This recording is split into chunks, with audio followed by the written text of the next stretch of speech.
Good evening, everyone. Time for another silver update. Now, this is the price of oil, the WTI crude, overlaid over the Dow Jones Transportation Index.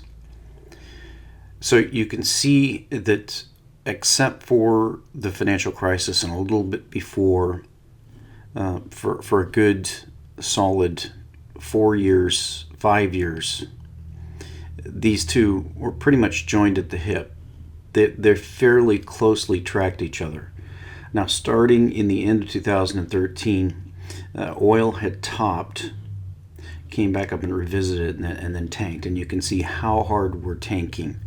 The only thing that is even close to that is the massive drop in oil, the Lindsey Williams top, if you want to call it that, where we hit nearly $150 a barrel of oil and then crashed all the way down to $33.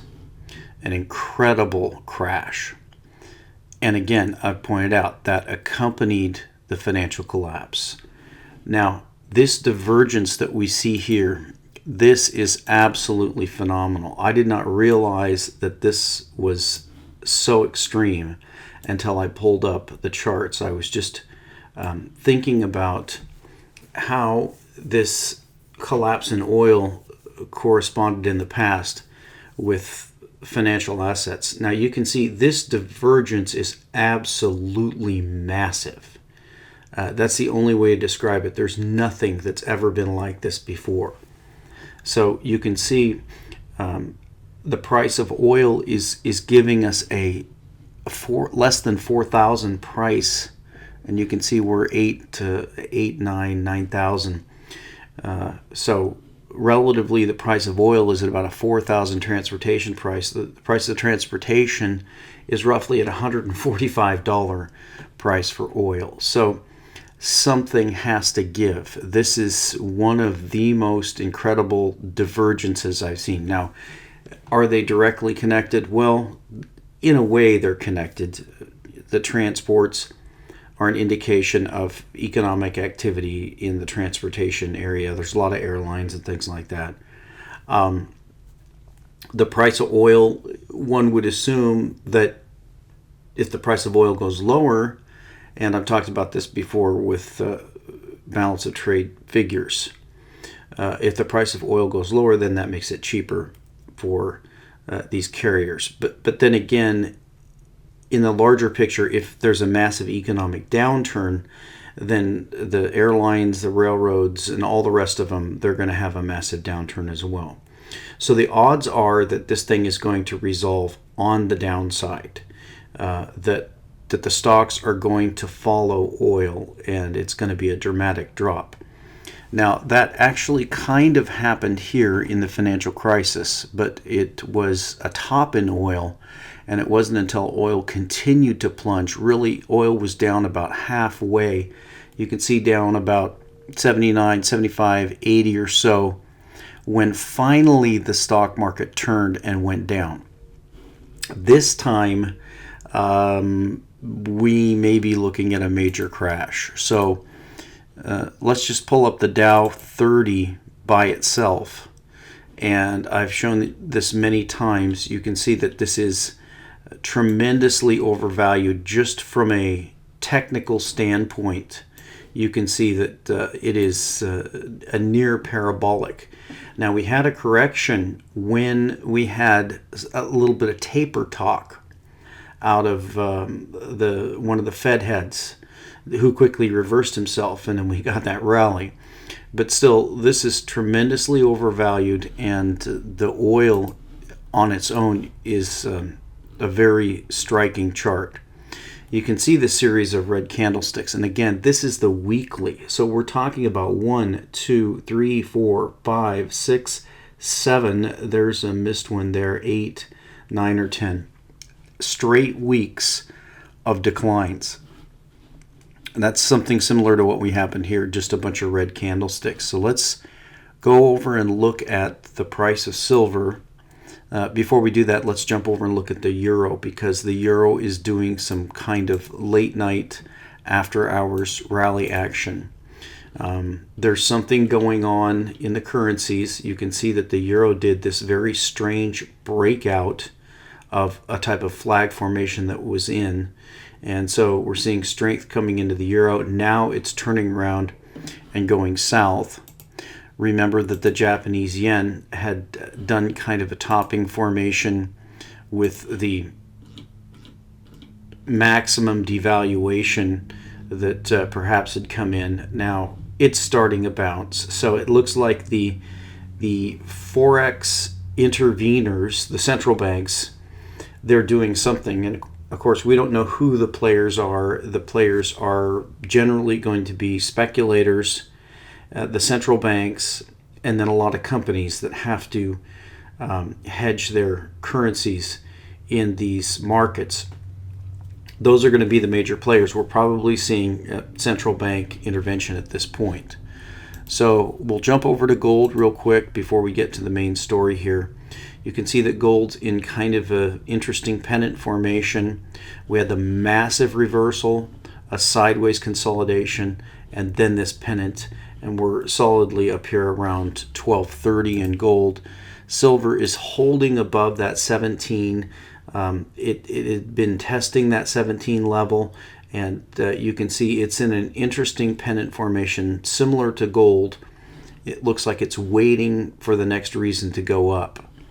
So let's get over to the main story of the night, and that's going to be what's going on with this budget and what's going on with these pensions. Now, this is an interesting story that hit today. You can see that this story hit today at 3:52 p.m. Eastern Time. So this just hit.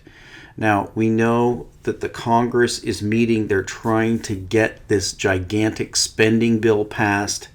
And this spending bill is just, it's not the whole thing. It's just kind of a keep it running sort of bill. It's only 1.1 trillion. That's definitely not the entire budget. But in this, we have some last minute haggling about the pensions. Now, this is kind of a warning tremor. I've warned about pensions for a long time. Pensions are very, very important because pensions have to do with counterparty risk. If you're a pensioner and you're someone that is reliant upon getting a monthly check for your pension, which are based on investments, then you are in essence a creditor of these people. They owe you money. Are they going to renege? Now, this is kind of the first salvo in this thing. This is only about the multi-company plans.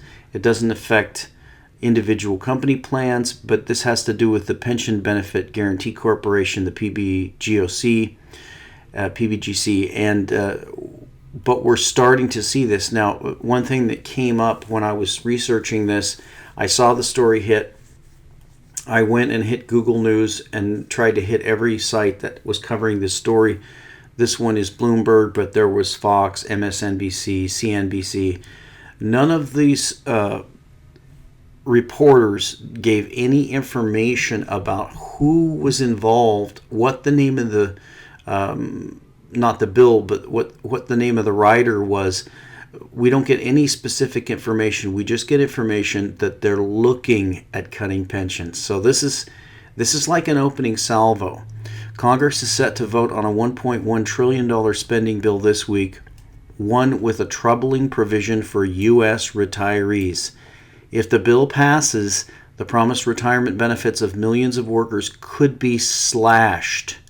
The knee-jerk reaction, fear that it could set a dangerous precedent and lead to more widespread cuts in retiree pensions. Is that realistic? Here's what it really boils down to.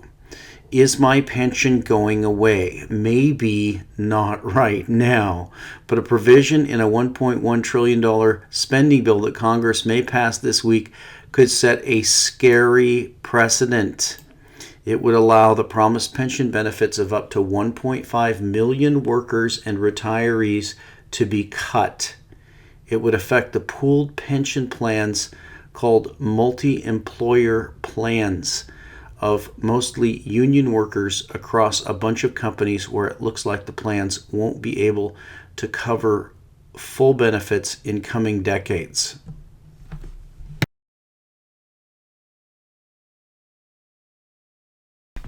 Sorry about that pause. My mic was on the wrong setting. I had mic problems, so I went ahead and changed that.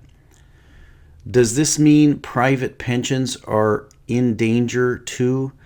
The relatively few that still exist, the 31 million people in so-called single employer plans wouldn't be affected by the bill.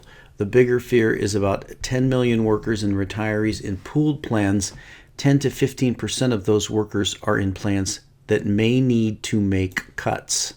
How painful will the cuts be? A retiree with a pension of $24,000 per year and 25 years of service could see his or her annual benefit cut in half, according to the Pension Rights Center.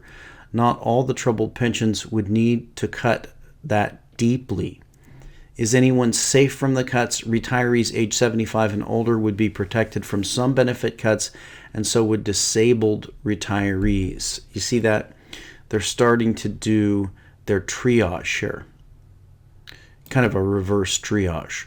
How many people still have pension plans anyway? In the last 15 years, the portion of the U.S.'s largest companies offering defined benefit pensions to new workers has fallen from 60% to 24%.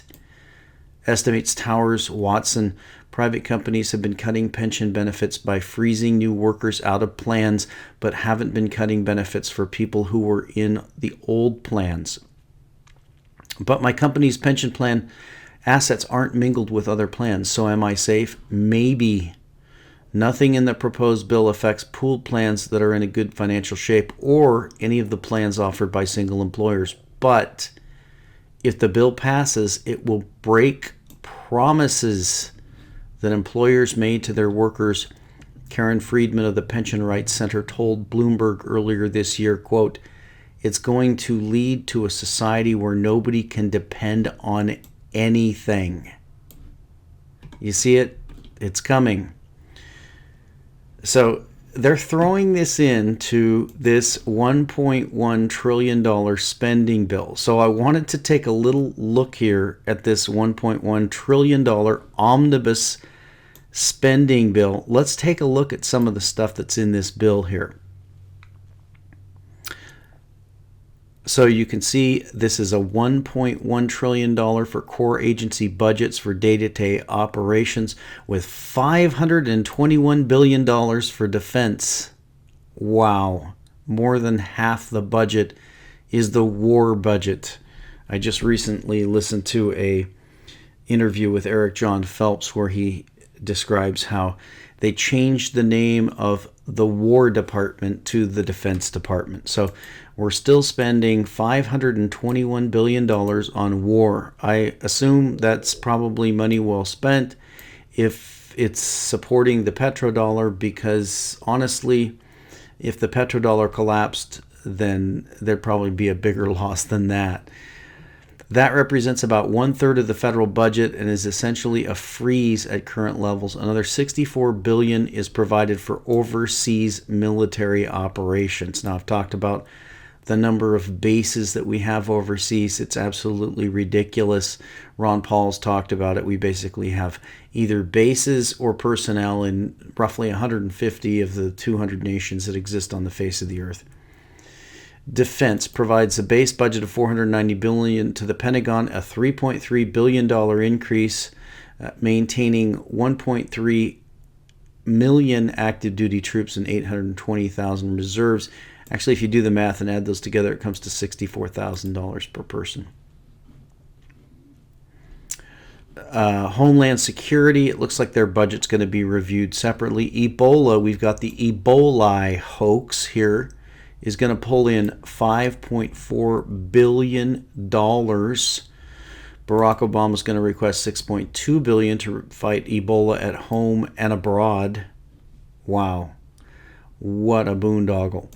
Foreign aid, look at this, foreign aid, $49 billion for foreign aid programs at almost a $3 billion increase. Some $6 billion would help fight HIV/AIDS. Well, that's a hoax. While $7.2 billion would be for economic and development programs. They never seem to develop anything. Interesting that China, their development actually seems to develop things. They actually end up building roads and stuff.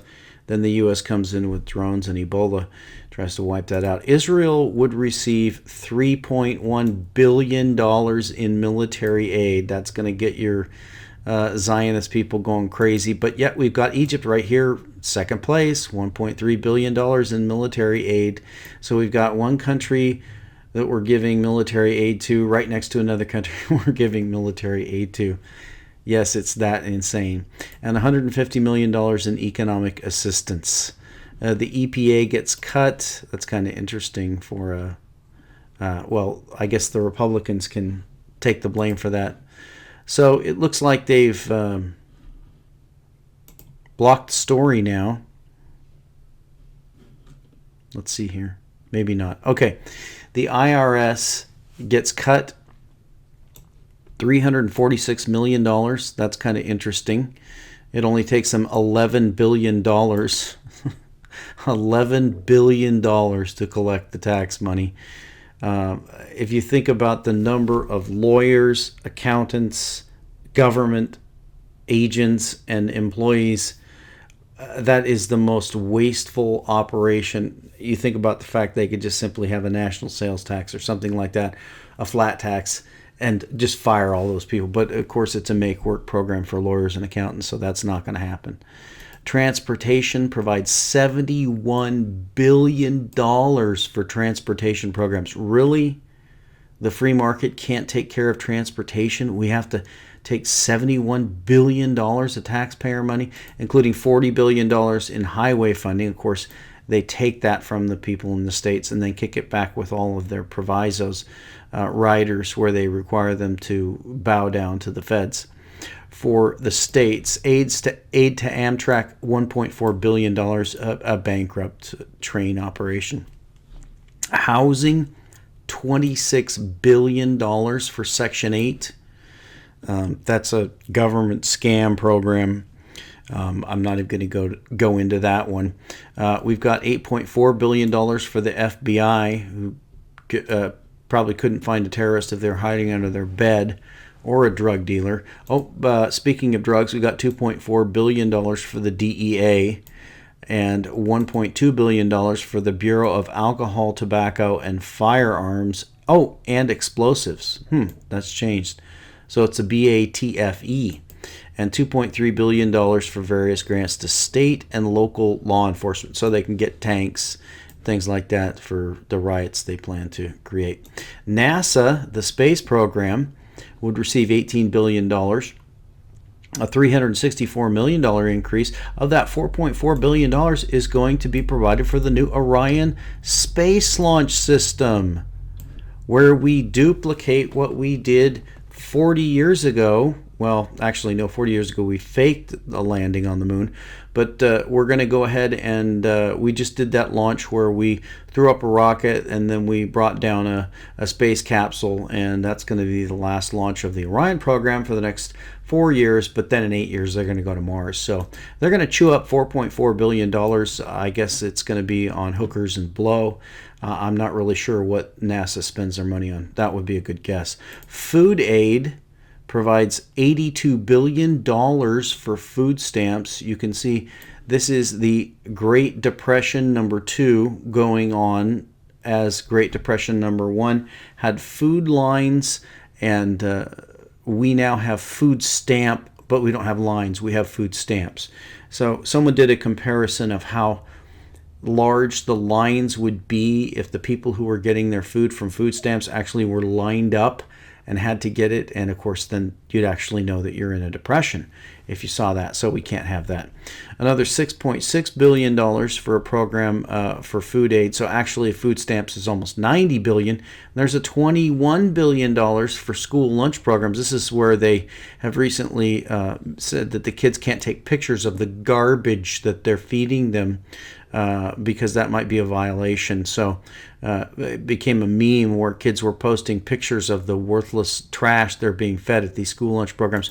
but those cost $21 billion. So you can see that we're over $100 billion now for food. The Capitol Dome, we'll skip that one. And the last one I wanted to talk about, if we can see that here, is that they did an increase in the grants for the Pell Grants. I think it's probably on here, page 3. I'm not seeing it. But anyway, they did an increase in the Pell Grants. They increased the Pell Grants from 5 something to 5.6 or something like that. $5,600 a Pell Grant. Pell Grant is basically a government-run scam where they're giving free money to students to go to overpriced colleges. Remember that the colleges, the tuition cost increases are all caused by supply and demand, and the demand is driving the price up. And the reason that demand is driving the price up is because there's free money. Anytime you have free money that's demanding a product, then the price is going to rise. So the government's behind giving student loans, which means a lifetime of slavery, because you're not going to find a job to pay that off. But they're also giving Pell Grants. They're taking the taxpayer money and giving it to students so they can go and get drunk and waste their life. So let's get back to the charts here. We can see that silver is in this interesting pennant formation. Now, if we get a continuation up, I was saying before that that $18 price is going to be an absolutely critical level. If we can get through that $18 price, you can see that we have a lot of resistance right where we're at here at 1740. But back up here at 1860, if we can pass through this resistance level, then and penetrate that and get to the $18 price, we're going to take out, one, a very, very long-term trend line, and two, we're going to take out a very serious resistance level. So you can see that the writing is on the wall with the market starting to correct. I think the stock market's going to follow the oil market down dramatically. And if you think that these pensions are in trouble now, they're going to be in much, much more trouble when the stock market starts to collapse. That's why if you're doing your own retirement, then you really need to exit any kind of counterparty risk where you're counting on someone to pay you something, whether that's the government, quasi-government, pension benefit guarantee corporation, whether that's an IRA, which they're going to seize, or a 401k, which they're going to steal, an annuity where the insurance companies are going to go bankrupt. It doesn't matter what it is, stocks and bonds, they're going to vaporize all this stuff. The only thing that's going to keep you safe from what is coming, and it is a gigantic financial maelstrom, the only thing that's going to keep you safe from that is physical gold and silver. And we'll talk to you next time.